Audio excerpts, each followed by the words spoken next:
क्या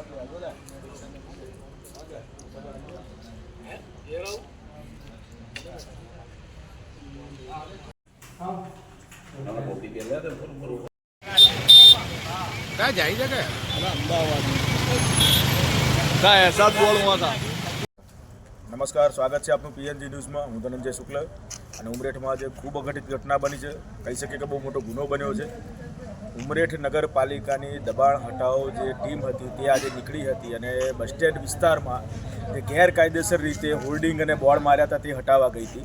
તે દરમિયાન તે બોર્ડ હટાવવા કર્મીઓ સાથે સ્થાનિક લોકોએ અને કોઈ બિલ્ડરનું બોર્ડ હતું કે પ્લોટિંગને બંદર પાડેલું હતું, એ લોકોને એમનું ટોળું આવી ગયું, ઝપાઝપી કરી, મારામારી કરી. ચીફ ઓફિસર મેડમ જે છે ઉમરેઠના ભારતીબેન સોમાણી, તેમને આવવું પડ્યું અને ચીફ ઓફિસર મેડમ સાથે પણ ગેરવર્તન કરી લાફા મારવામાં આવ્યા અને શારીરિક ઇજા પહોંચાડવામાં આવી.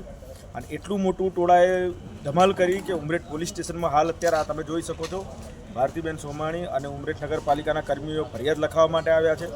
અને એ જ વિચારવા પડ્યા છે બધા કે ઉમરેઠ નગરપાલિકા ચીફ ઓફિસર પર જો હુમલો થઈ શકતો હોય, જો નગરપાલિકા કર્મીઓ પર હુમલો થઈ શકતો હોય તો બીજું શું ના થઈ શકે. હા, ચોક્કસ વિષય છે કે ઉમરેઠ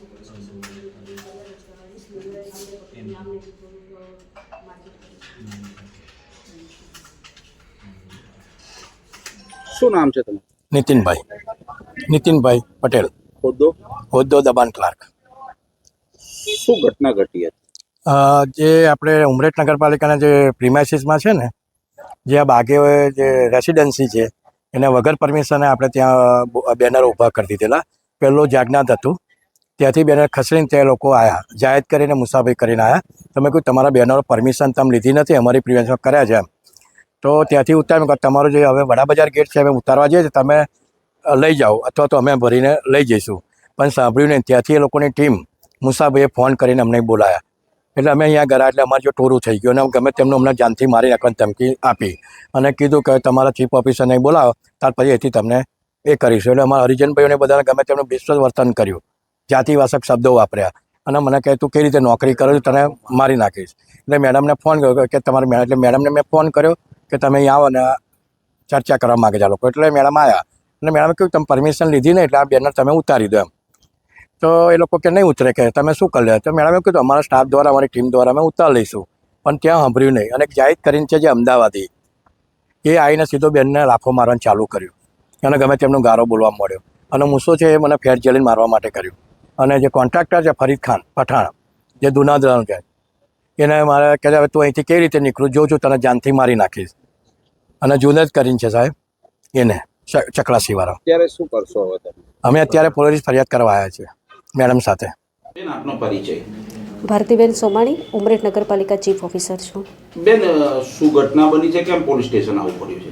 આજે સાંજે 4:30ના જે સમય દરમિયાન નગરપાલિકાના કર્મચારીઓ દ્વારા અમે દબાણ શાખાની જે નિયમિત કામગીરી હોય છે એ રેગ્યુલરપણે જે અમે લોકો કરતા હોઈએ છીએ એ અનુસંધાને જ નગરપાલિકાની પ્રિમાઇસીસમાં બે અનધિકૃત જે પરવાનગી લીધા વગરના જે બેનરો મારેલા હતા, હોર્ડિંગ્સ મારવામાં આવેલા હતા, જે કોન્ટ્રાક્ટરના કોઈ આવાસના જે હશે એના એ શાખાના હતા. એ ધ્યાને આવતા નગરપાલિકાની ટીમને અમે તે દૂર કરવા ગયા હતા. ત્યાં સુધીમાં જે કોન્ટ્રાક્ટરના ને એના માણસોને જે આખું ટોળું ત્યાં હતું આવી ગયું હતું અને તે લોકોએ એમને તે ઉતારવાની ના પાડી. એટલે અમે એમને રજૂઆત કરી કે તો તમે તમારી રીતે ઉતારી લો, આ પ્રિમાઇસીસમાં તમારે બિનઅધિકૃત તરીકે ના રખાય. તો એ ટોળાએ ઉશ્કેરાવીને એમ કીધું કે આ તો બોર્ડ અહીંયા જ રહેશે અને અમારી સાથે બીભત્સ વર્તન કર્યું છે અને છેલ્લે પછી મારામારી પણ અમારી સાથે કરી છે. કોણ લોકો હતા, કેટલા લોકો હતા અને કોને કોને માર્યા છે? કર્મચારીઓને પણ માર્યા અને મારા ઉપર પણ હાથ ઉપાડેલો છે. અને એ લોકોમાં જે નામ છે મને અજાણ છે, પણ અહીંથી આજુબાજુથી જે કર્મચારીઓ છે એ લોકો તેને ઓળખે છે અને નામ સોરી મને થોડો ખ્યાલ નથી. એક મુસાભાઈ છે, મુસાભાઈ કંઈક નામ જે છે મારી સાથે વધારે ખરાબ વર્તન કરે છે. અને જે જુનેદભાઈ કે એવું કંઈક નામ છે, જાહિદભાઈ છે, એણે મારા ઉપર હુમલો કર્યો છે. મને લાફા પણ માર્યા હતા એમણે અને વધારે પડતું એ મારવાની કોશિશ કરી. હું છટકી ગઈ હતી અને અહીંયા પોલીસ સ્ટેશન નજીકમાં હતું તો અહીં આવી ગઈ.